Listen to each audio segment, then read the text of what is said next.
नमस्कार, मैं अमित तिवारी और आज मैं बहुत सारे एमसीक्यू लेकर आया हूं। और ये जितने सारे एमसीक्यू हैं और आपके विगत वर्षों में पूछे गए हैं आपके ही बोर्ड में। चलिए तो मैं शुरुआत करता हूं पहले सवाल से। ये जो पहला सवाल है कि एमोर्फस सॉलिड इज कॉल्ड, ये जो सवाल है एमोर्फस सॉलिड, ये सॉलिड स्टेट से रिलेटेड है और ये एमसीक्यू जो है ना सारे मतलब चैप्टर से है ना, किसी एक चैप्टर से नहीं है। एमोर्फस सॉलिड इज कॉल्ड मतलब एमोर्फस सॉलिड का दूसरा नाम क्या है? Fall solid, pseudo solid, super cool liquid या ऑल ऑफ दीज।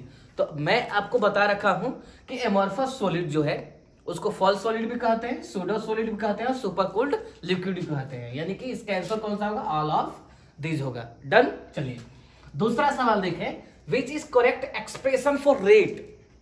अब ये पूछ रहा है रेट की, मतलब कि इनमें से कौन सा करेक्ट एक्सप्रेशन होगा रेट की। तो ये जो सवाल है केमिकल काइनेटिक्स से रिलेटेड है। अब एक बात बता दूं आपको, रेट लिखा कैसे जाता है? अरे हाँ या ना, तो रेट जब लिखनी होगी रिएक्टेंट साइड की रेट लिखी जाती है तो माइनस में होता है, और प्रोडक्ट साइड की यदि रेट लिखी जाती है तो प्लस में होता है। अरे हाँ जी ना जी, जरा चेक कर लीजिए इसमें से माइनस प्लस कौन सा है। सर आपने कहा रिएक्टेंट माइनस में होगा तो ये भी दिया हुआ है, प्रोडक्ट प्लस में होगा ये भी दिया हो, तो क्या option both A and B होगा क्या? अरे हाँ जी ना जी, डन। चलिए तीसरा सवाल जल्दी जल्दी करेंगे, इतना समय नहीं लेंगे।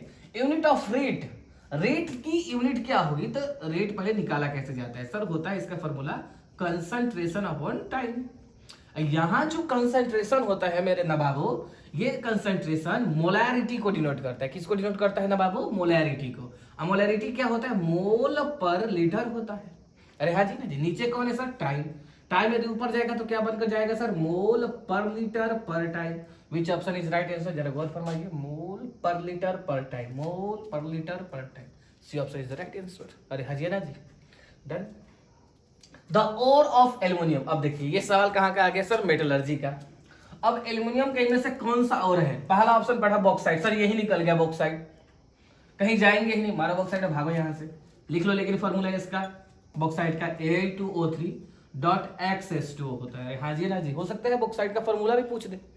ठीक है बाबू।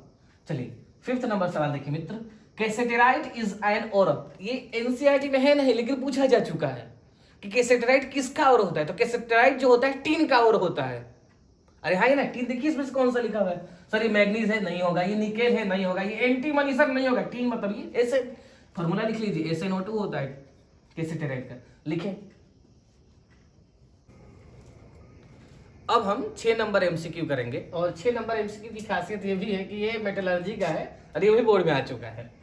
सिनेबार इज, तो देखिए इनऑर्गेनिक की खासियत ये है कि आपको याद करनी पड़ेगी, इसमें कोई थेसिस काम नहीं आएगा, आपको याद ही करनी पड़ेगी इसमें। ठीक है, तो सिनेबार इज, सिनेबार किसका फॉर्मूला होता है? तो सिनेबार जो होता है सर HGS का होता है। आइए ना, थोड़ी देर पहले अभी अब SnO2 के बारे में बताए, इसका क्या नाम क्या बताए थे? कैसेटेराइट होता है। क्या होता है जनाब? कैसेटेराइट। और अभी क्या बताए? सिनेबार। सिनेबार का फॉर्मूला HGS होता है। Done. Which is the mixture of carbogen. Carbogen का मतलब क्या? कार्बन होना चाहिए। आइए जरा देखिए किसमें कार्बन होता है पहले। इसमें है, नहीं है, काटो, है काट। इसमें कार्बन दिख रहा है सर, तो सर इसमें कार्बन है, इसमें कार्बन नहीं है, यानी कि जिसमें कार्बन होगा इज द राइट आंसर। आप याद भी कर सकते हैं CO2 प्लस O2। चलिए, on increasing the temperature rate of reaction is, chemical kinetics का आ गया। अब रेट ऑफ रिएक्शन जो होगा, यदि टेम्परेचर बढ़ेगा तो क्या होगा? तो रेट ऑफ रिएक्शन टेम्परेचर के डायरेक्टली प्रोपोर्शनल होता है। रेट ऑफ जो रिएक्शन होता है टेम्परेचर के क्या होता है? Directly proportional. यदि टेम्परेचर बढ़ रहा है तो रेट भी क्या होगा सर? बढ़ेगा, बढ़ेगा, बढ़ेगा, तभी तो इंडिया बढ़ेगा। चलिए, मोलिकुलरिटी ऑफ रिएक्शन। अब मोलिकुलरिटी निकालते कैसे हैं? आप रिएक्टेंट के मोलिक्यूल्स की संख्या जोड़ दें। आप आइए जरा जोड़ा जाए। H2 कितने हैं सर? 1। I2 कितने हैं सर? 1। 1 और 1 कितना होता है जनाब? 2। पूरी दुनिया जानती है सर। अरे हाँ जी ना।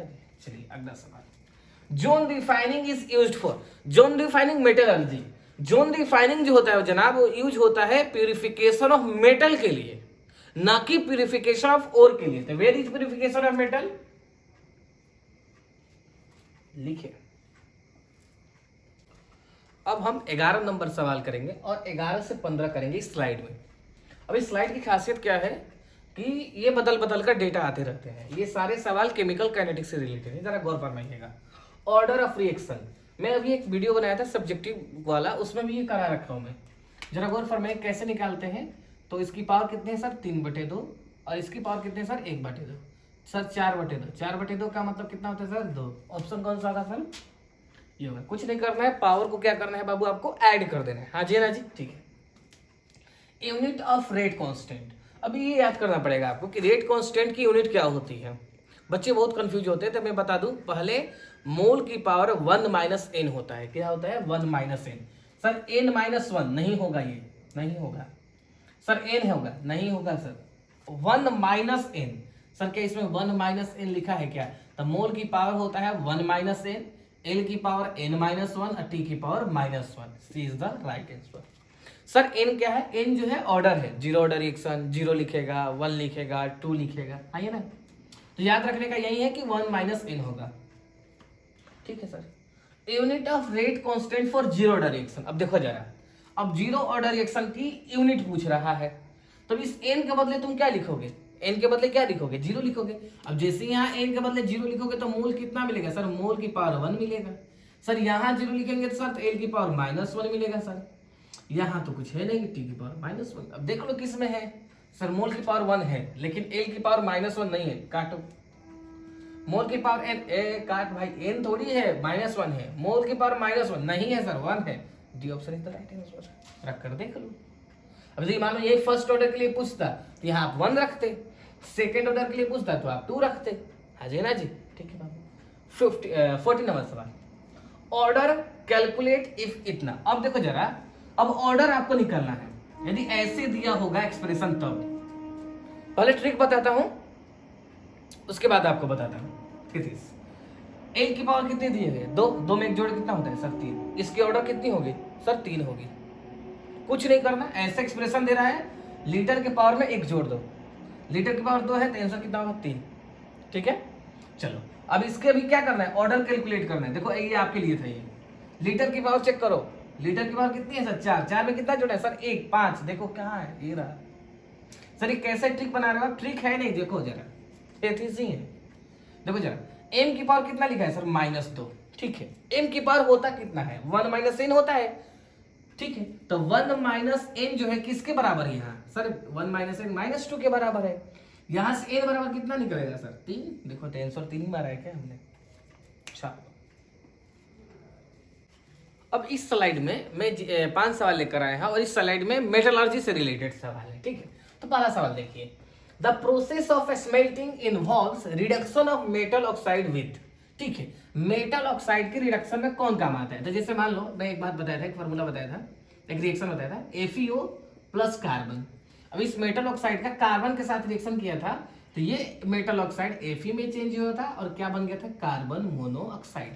तो इस मेटल ऑक्साइड के रिडक्शन में कौन काम आ रहा है, कार्बन काम आ रहा है। देखिए कार्बन कहाँ है, तो B option is the right answer, ठीक है बाबू। आगे देखें, डोलोमाइट कंटेन्स, अब डोलोमाइट क्या है सर, सर कोई और होगा, उसका फॉर्मूला याद होना चाहिए पहले तो, MgCO3.CaCO3 होता है। किसका फॉर्मूला है सर, डोलोमाइट का फॉर्मूला है। अब इस डोलोमाइट में क्या है सर, Mg है, कार्बन है, ऑक्सीजन है, सब देख लीजिए क्या है सर, एल्युमिनियम दिख रहा है आपको, सर काट दीजिए। Mg दिख रहा है क्या, भागो एकदम, मार भागो यहाँ से sir. Bessemerisation is used in the metallurgy of, Bessemerisation एक प्रोसेस है, किस मेटल के मेटलर्जी में काम आता है, तो मैं लिखवा रखा हूं किसके, आयरन में काम आता है। अरे हाँ या ना।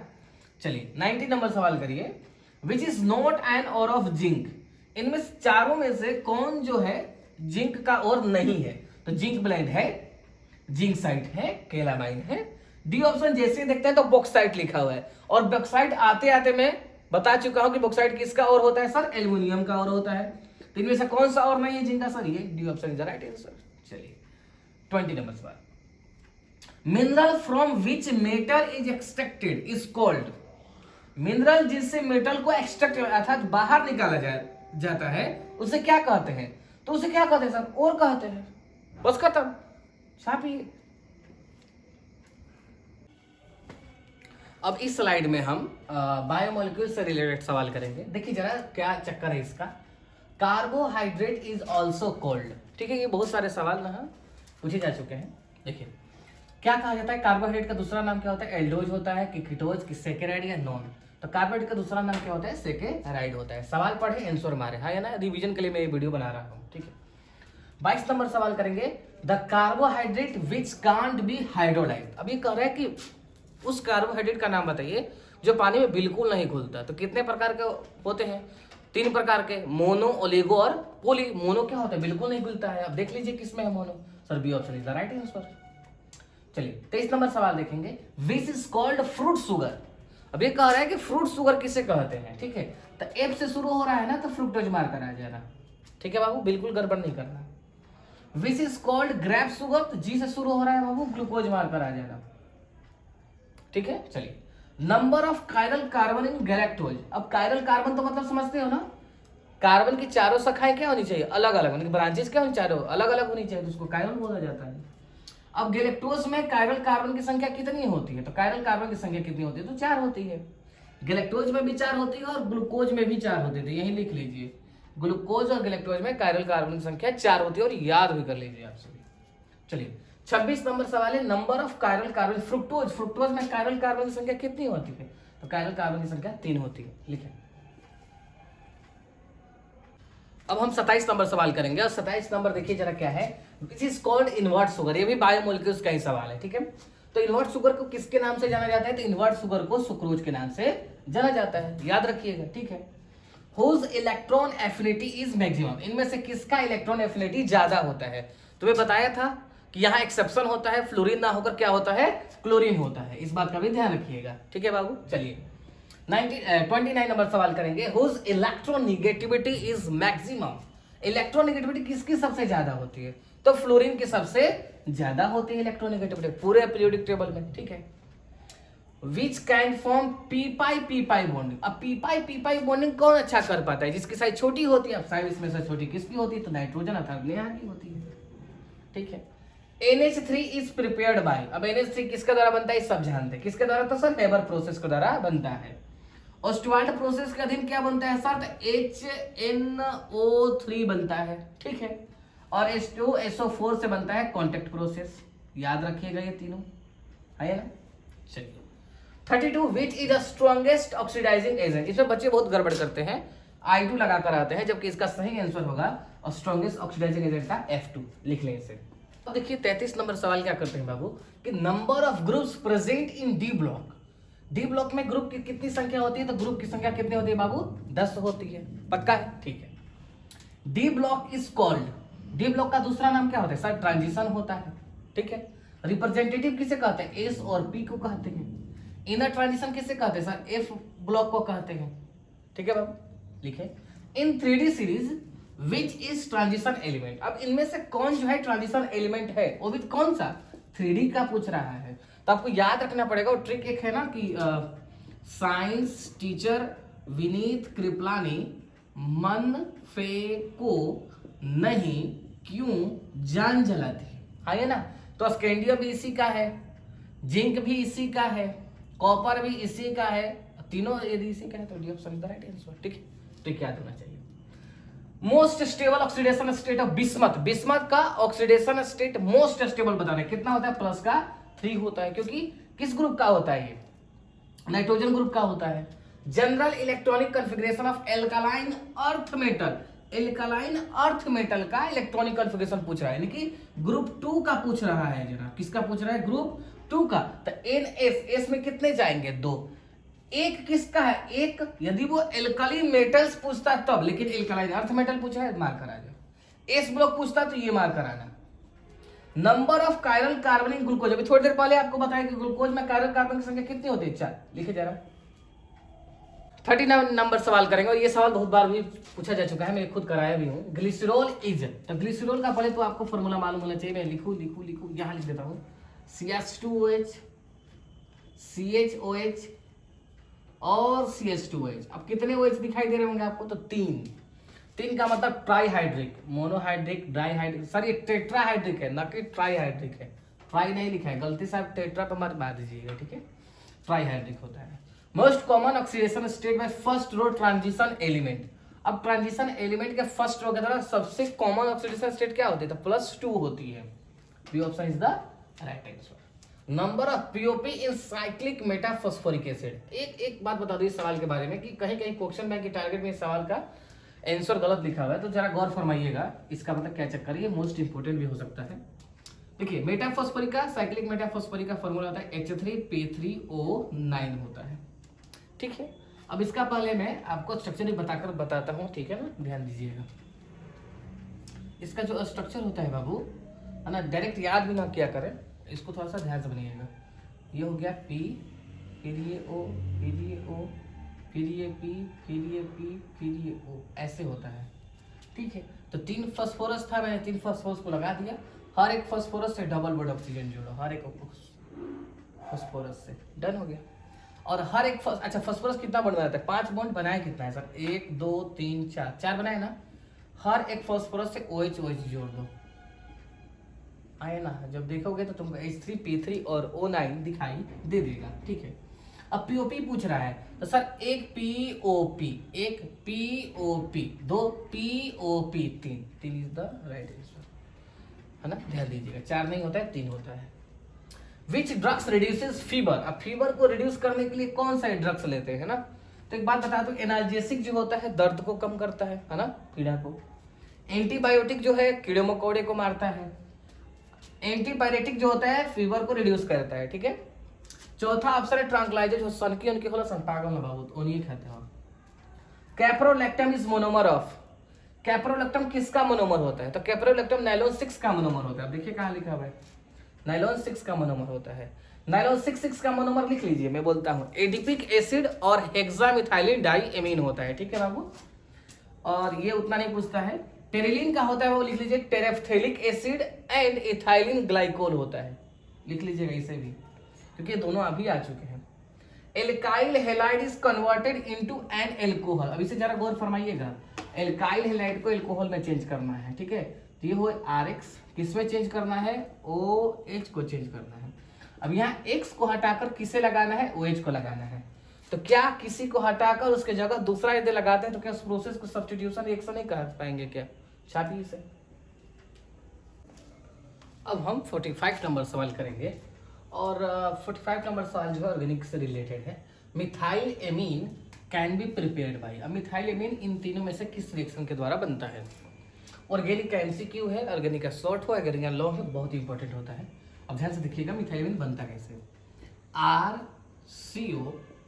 RCONH2 का रिएक्शन यदि आप Br2 in presence of NaOH करा दे, RCONH2 का रिएक्शन Br2 के साथ इन प्रेजेंस ऑफ NaOH करा दे, तो ये RNH2 बनता है। अब इस R के बदले यदि आप CH3 ले लें, R का मतलब कोई एल्काइल ग्रुप, और इस एल्काइल ग्रुप के बदले आप क्या ले, मिथाइल ले लें, तो यदि यहाँ मिथाइल लिख दूं CH3NH2 हो जाए, तो क्या CH3NH2 ही पूछ रहा है क्या, मिथाइल एमीन। और ये इस रिएक्शन को क्या नाम दिया जाता है बाबू, तो हॉफमान ब्रोमाइड रिएक्शन भी कहा जाता है। 2 नंबर में भी ये सवाल आ चुका है। ज्योमेट्री पूछ रहा है, अब देखिए ये सवाल तो भर भर कर आता है, अब जरा गौर फरमाइएगा। इसका कोऑर्डिनेशन नंबर कितना होता है, 4, मैं ध्यान से बताता हूँ, है ना, 4 होता है। तो 4 का मतलब क्या हो सकता है सर, यदि कोऑर्डिनेशन नंबर यदि 4 हो तो उसके 2 केस होते हैं। कितने केस होते हैं बाबू, 2 केस। एक होता है sp3, एक होता है dsp2 होता है। अब ये कार्बोनिल जो है स्ट्रॉन्ग लिगेंड होता है। कार्बोनिल कैसा लिगेंड होता है बाबू, स्ट्रॉन्ग लिगेंड होता है। तो स्ट्रॉन्ग लिगेंड करता क्या है कि अनपेयर्ड इलेक्ट्रॉन को पेयर्ड कर देता है। तो जब अनपेयर्ड को पेयर्ड कर दे तो उसमें क्या कहिएगा, dsp2 कहिएगा। और जब हाइब्रिडाइजेशन dsp2 हो तो क्या होता है, वो होता है स्क्वायर प्लेनर, ठीक है। यदि मान लो यहाँ स्ट्रॉन्ग लिगेंड ना होकर वीक लिगेंड होता, तो वीक लिगेंड होता तो वो पेयरिंग नहीं कर पाता, पेयरिंग नहीं कर पाता तो उसका आंसर हो जाता टेट्राहेड्रल हो जाता। हाँ जी ना जी, इसमें 2-3 प्रकार के सवाल आ सकते हैं। इसका हाइब्रिडाइजेशन भी पूछा जा सकता है और इसका ज्योमेट्री भी पूछा जा सकता है, ठीक है। चलिए, द रिएक्शन इज कॉल्ड, अब एक रिएक्शन दिया गया, कह रहा है कि इनमें से किसका नाम है, RCOCl plus H2 in presence of PDBSO4 RCHO और HCl बन रहा है। तो ये रिएक्शन में बहुत दफा मैं क्लास में बता चुका हूं, और इस रिएक्शन का नाम क्या है, रोजेट मोड रिएक्शन। नेम रिएक्शन बहुत ज्यादा इंपॉर्टेंट होता है। Which has maximum depression in freezing point, अब देखिए जरा गौर फरमाइएगा, maximum depression in freezing point पूछ रहा है, मैक्सिमम पूछ रहा है। देखिए ग्लूकोज का फॉर्मूला क्या होता है, C6H12O6 होता है, तो इसका कितना होगा, 1 होगा। यूरिया का कितना फॉर्मूला, क्या फॉर्मूला होता है, NH2CONH2 होता है, तो इसका डिफरेंस एक ही टूटेगा सर। NaCl में कितना होता है सर, Na+Cl- तो कितने होंगे, 2। K2 यानी कि 2K प्लस और SO4 माइनस, तो 2 और 1 क्या होगा 3, 3 यहाँ 3 2 1 1, सबसे ज्यादा क्या होगा सर 3, ठीक है। H3PO3 is a monobasic dibasic tribasic. अब इसका फॉर्मूला मालूम होना चाहिए। H3PO3 का स्ट्रक्चर क्या होता है sir, P double bond O, ये सब आसान है, OH ये रहा OH, एक H, कितने OH है बाबू 2H, 2H है तो मोनोबेसिक डायबेसिक सर डायबेसिक, ठीक है। द ऑक्सीडेशन स्टेट ऑफ निकल इन NiCO का होल 4। अब NiCO का होल 4 में निकल का ऑक्सीडेशन स्टेट कितना होता है, तो सर निकल जो होता है न्यूट्रल लिगेंड होता है, तो जिसका निकालना है सर कार्बोनिल जो होता है न्यूट्रल लिगेंड होता है, X प्लस, इसको X लिख दीजिए, ये कितना है 4, इस पर चार्ज कितना होता है सर 0, बराबर में 0, X बराबर कितना आएगा सर 0 आएगा, हाँ या ना, लिखिए सर। 51 नंबर सवाल करेंगे और इसमें पहला ही सवाल मतलब ऑर्गेनिक से रिलेटेड है, ठीक है, जरा गौर फरमाइएगा। Organic compound must contain an element, मतलब कह रहे कि ऑर्गेनिक कंपाउंड यदि बनेगा तो सबसे ज्यादा किस एलिमेंट की भूमिका रहती है। आप और हम बखूबी जानते हैं कि कार्बन की भूमिका सबसे ज्यादा रहती है, तो carbon is the right, carbon होना ही चाहिए। विच इज इलेक्ट्रोफिलिक रिएजेंट, अब इलेक्ट्रोफिलिक कौन होगा, जिसके पास इलेक्ट्रॉन की कमी हो गया था, प्रिसाइज होगा, ठीक है। अब क्या इस H2O में ऑक्सीजन के पास इलेक्ट्रॉन नहीं है सर, इसके पास इलेक्ट्रॉन है, NH3 के पास इलेक्ट्रॉन नहीं, हाँ सर 5 था 3 दे दिया, अभी तो भी 2 बाकी हैं। बोरोन के पास कितने थे सर 3 थे, 3 के 3 फ्लोरीन ने ले लिए, बचे क्या, नहीं बचे, नहीं बचे तो उसको क्या कहते हैं, इलेक्ट्रोफिलिक कहते हैं, ठीक है बाबू। Alkene gives which of the following reaction, alkene कौन सी रिएक्शन देता है, तो एल्कीन एडिशन रिएक्शन शो करता है, याद रखिएगा, ठीक है बाबू। Single bond length between carbon carbon, carbon carbon के जब सिंगल बॉन्ड का रिश्ता हो तो कितना होता है उसका स्ट्रेंथ, तो 1.5 एंगस्ट्रॉम होता है, ठीक है, लिख लीजिएगा। और जब कार्बन कार्बन के बीच डबल बॉन्ड होता है तो 1.34 एंगस्ट्रॉम होता है, और कार्बन कार्बन के जब 3 जन्म का रिश्ता होता है 1.2 एंगस्ट्रॉम होता है, ठीक है। A Grignard reagent is prepared by the action of Mg in dry ether on। अभी कहा कि Mg भी रहता है और ड्राई ईथर भी रहता है, इसमें से कौन सी ग्रिग्नार्ड रिएजेंट होगा, जिसके आखिरी में हेलोजन ग्रुप लगा रहता है। इसके हेलोजन लगा है क्या, नहीं सर, ये तो लगा ही नहीं है सर कुछ, क्या इसके आखिरी में हेलोजन लगा है, हाँ सर, हेलोजन का मतलब क्या होता है, फिर कल बाहर आई एंटी, this is the right answer. चलिए 56, in addition to COOH group, यानी कि COOH group amino acid contain, amino acid में COOH के अलावा कौन रहता है सर, एमिनो एसिड में एमाइन रहता है, तो एमाइन का फार्मूला क्या होता है सर, NH2 होता है, लिख लें। 57 नंबर सवाल देखेंगे बाबू। 1 degree 2 degree and 3 degree alcohols are distinguished by, अब इन किसके द्वारा, मतलब इसको पता लगाते हैं, तो एल्कोहल जो होता है 1 डिग्री मतलब कि ऑक्सीडेशन मेथड के द्वारा भी, लुकास रीजेंट के द्वारा भी और विक्टर मेयर मेथड के द्वारा भी लगाया जाता है, तो इसका मतलब तीनों होगा। फॉर्मूला ऑफ सुक्रोज क्या होता है, फॉर्मूला ऑफ सुक्रोज पूरी दुनिया जानती है सर, 12/11 होता है, तो देख लो 12/11, 12/11, तो फिर 2 ऑप्शन में मैं 12/11 लिख दिया हूँ, माफी चाहूंगा, है ना, किसी 12/11 किसी एक ही को टिक करना है ना।